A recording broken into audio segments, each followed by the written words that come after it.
साई राम ओम गुरु। अध्याय 3 भगवान बाबा बद्रीनाथ में की निरंतरता। नर नारायण गुफा तथा आश्रम। बद्रीनाथ में उत्तर पश्चिम दिशा में लगभग 25 मील की दूरी पर नर व नारायण नाम के दो पर्वत हैं। एक पौराणिक कथा के अनुसार अर्जुन अपने पूर्व जन्म में भगवान विष्णु के भाई थे। दोनों भाइयों ने घोर तपस्या की, जिससे प्रसन्न होकर भगवान भोलेनाथ उनके द्वारा बनाए गए शिवलिंग में ज्योति स्वरूप समा गए। आज हम उसे केदारनाथ ज्योतिर्लिंग के नाम से जानते हैं। दोनों भाई गहन साधना में लीन होकर पर्वत में परिवर्तित हो गए और नर नारायण पर्वत के नाम से जाने गए। भगवान विष्णु ने इस पर्वत के जिस भाग पर तपस्या की उसे उर्वशी कुंड कहते हैं। इसके पास ही ऋषि गंगा बहती है।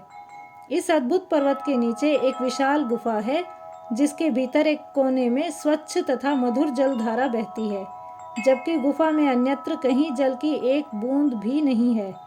हिमालय पर्वत पर पाई जाने वाली यह गुफा एक अपवाद है। इसकी लंबाई व चौड़ाई क्रमशः 54 व 24 फुट है। इस गुफा के पास उर्वशी कुंड तथा उर्वशी सरोवर झील हैं। वर्षों पूर्व 12 साधक यहाँ तपस्या करने आए थे। तपस्या के पूर्व भगवान ने उन्हें बेंगलुरु बुलाया और साधना एवं सत्संग में लीन होने का निर्देश दिया।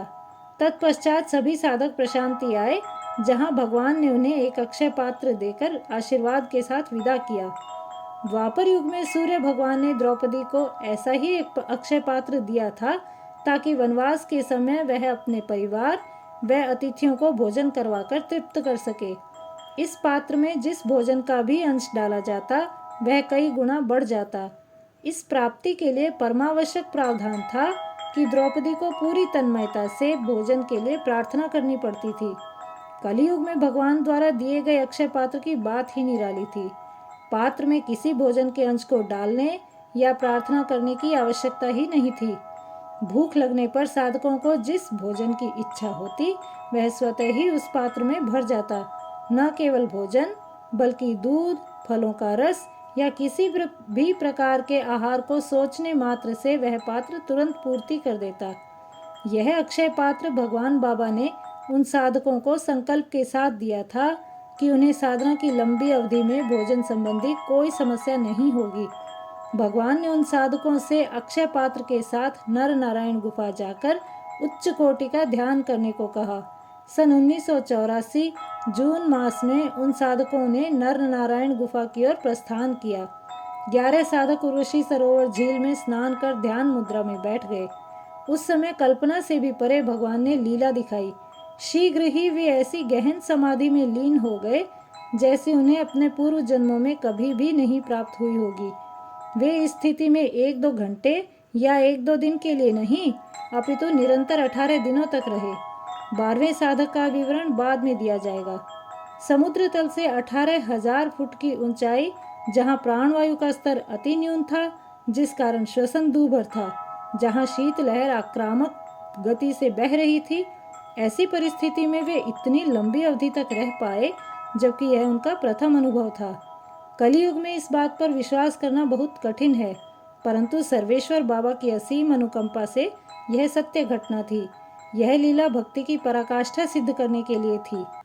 भगवान बाबा को पूर्ण भक्ति पसंद है। भगवान ने केवल 11 साधकों का चयन किया था। जब वे प्रशांति निलयम से निकलने लगे तभी 12वें व्यक्ति ने प्रवेश किया और भगवान से साधना के लिए साथ जाने की याचना की। बाबा ने उसे साधना के बदले ज्ञान तथा अपार धन देने का वचन दिया, परंतु उसने भगवान की बात नहीं मानी। वह हठ करके सबके साथ हो लिया। बाकी के साधक उसे छोड़कर न चले जाएं, इस भय से उसने उनकी धनराशि व अक्षय पात्र अपने पास रख लिया। सब नियत व नियति का खेल है। चलते चलते वह रास्ता भटक गया। जैसे तैसे उर्वशी कुंड तक पहुंचा। वहां उसने सभी 11 साधकों को समाधि में लीन पाया। उन्हें स्थिति में देखकर वह भयभीत हो गया। उसने उन्हें हिला हिलाकर तथा चिल्ला चिल्लाकर जगाने की असफल कोशिश की। उन सबका शरीर बर्फ से जमकर चट्टान की तरह कठोर हो चुका था। उनकी नाड़ी भी नहीं चल रही थी। उनकी ऐसी हालत देखकर 12वें व्यक्ति ने निष्कर्ष निकाला, ये सब मृत्यु को प्राप्त हो चुके हैं। इसका मतलब है सत्य साई बाबा पाखंडी हैं। इन सब की मृत्यु का कारण वही है। अक्षय पात्र भी झूठा है। ऐसा कहकर उसने अक्षय पात्र को उर्वशी कुंड में फेंक दिया और वापस लौट आया।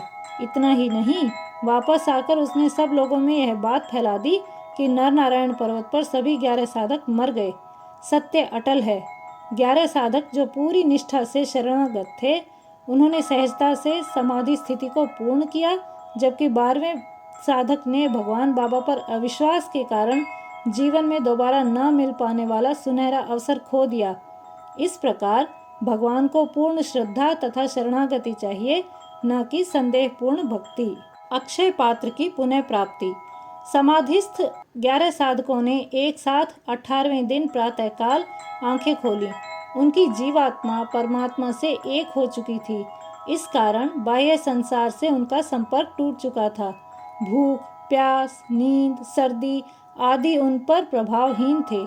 यह साधना उनके लिए भगवान श्री सत्य साई बाबा द्वारा वरदान स्वरूप सिद्ध हुई। भगवान बाबा अपने भक्तों के लिए क्या कर सकते हैं, यह उसे प्रमाणित करने के लिए छोटा सा उदाहरण था। साधना से उठते ही उन्हें 2 बातों की चिंता सताने लगी। एक तो 12वें व्यक्ति का क्या हुआ, और दूसरी बात कि अक्षय पात्र कहाँ गया। इस निर्जन स्थान पर बिना भोजन के साधना को आगे कैसे बढ़ाएं, ऐसा विचार उनके मन में एक बार के लिए आया। फिर तुरंत आपद रक्षक भगवान को सोचते ही सब सामान्य हो गए। उन्हें विश्वास था कि भगवान बाबा कोई न कोई उपाय अवश्य ही कर देंगे। इसी विश्वास को अपने हृदय में संजोकर वे ठहरने के लिए स्थान खोजने लगे। थोड़ी दूर चलने पर वे नर नारायण गुफा पहुँचे। गुफा की बनावट देखकर वे बहुत प्रभावित हुए, इसलिए वहीं रहने का निश्चय किया। वे वहीं बैठकर ध्यान करने लगे। उसी स्थिति में 2 साधकों को अक्षय पात्र उर्वशी झील की ताल में दिखाई दिया। उन्होंने इस बारे में बाकी साधकों को बताया, किंतु प्रश्न यह था कि देह जमा देने वाली उर्वशी झील के अत्यंत शीतल जल में हजारों फुट की गहराई में कैसे उतरा जाए। अंततः समूह के मुखिया ने झील से पात्र निकालने का निश्चय किया। उन्होंने इस काम को सफलतापूर्वक पूर्ण भी किया, किंतु किनारे पर आते ही वे अचेत होकर गिर पड़े। लगभग 40 मिनट तक उस पानी में रहने के फलस्वरूप उनका शरीर मृत हो चुका था। अन्य साधकों ने बाबा पर विश्वास बनाए रखा और मुखिया साधक के शरीर को ताप देने के लिए मालिश करनी शुरू कर दी। वे निरंतर चिल्ला चिल्ला कर भगवान बाबा से सहायता मांग रहे थे। लगभग आधे घंटे बाद मुखिया साधक ने अपने नेत्र खोले। शीघ्र ही वे सामान्य स्थिति में आ गए। फिर सबने उस विशाल गुफा को कक्षों में विभाजित कर लिया और केंद्रीय भाग भगवान के लिए छोड़ दिया। वे सब रात को 9 बजे सोकर 2:30 बजे पुनः जाग गए। अपने नित्य कर्मों से निवृत्त होकर ब्रह्म मुहूर्त 4:30 बजे से सायंकाल 4:30 बजे तक ध्यान मग्न रहे। फिर उठकर कुछ क्रियाएं की। उसके बाद सब स्नान करके साई के दर्शन किए। तत्पश्चात अक्षय पात्र से प्रसाद को भोजन स्वरूप ग्रहण किया। कुछ समय तक भजन कीर्तन करके भगवान की आरती की। रात 8 बजे उसी दैविक अक्षय पात्र ने उन्हें दूध परोसा, जिसका सेवन कर वे पुनः सत्संग में लीन हो गए। ठीक 9 बजे सभी साधक सोने चले गए। यह उनकी दिनचर्या बन गई। आज भी बाबा प्राय उनसे मिलने नर नारायण गुफा जाते हैं। उन्हें आवश्यक परामर्श तथा निर्देश देते हैं। भगवान ने स्वयं उन्हें 12वें साधक के बारे में जानकारी दी। बाबा उनका चित्त प्रसन्न करने के उद्देश्य से अनेक लीलाएं दिखाते हैं। जय साई राम।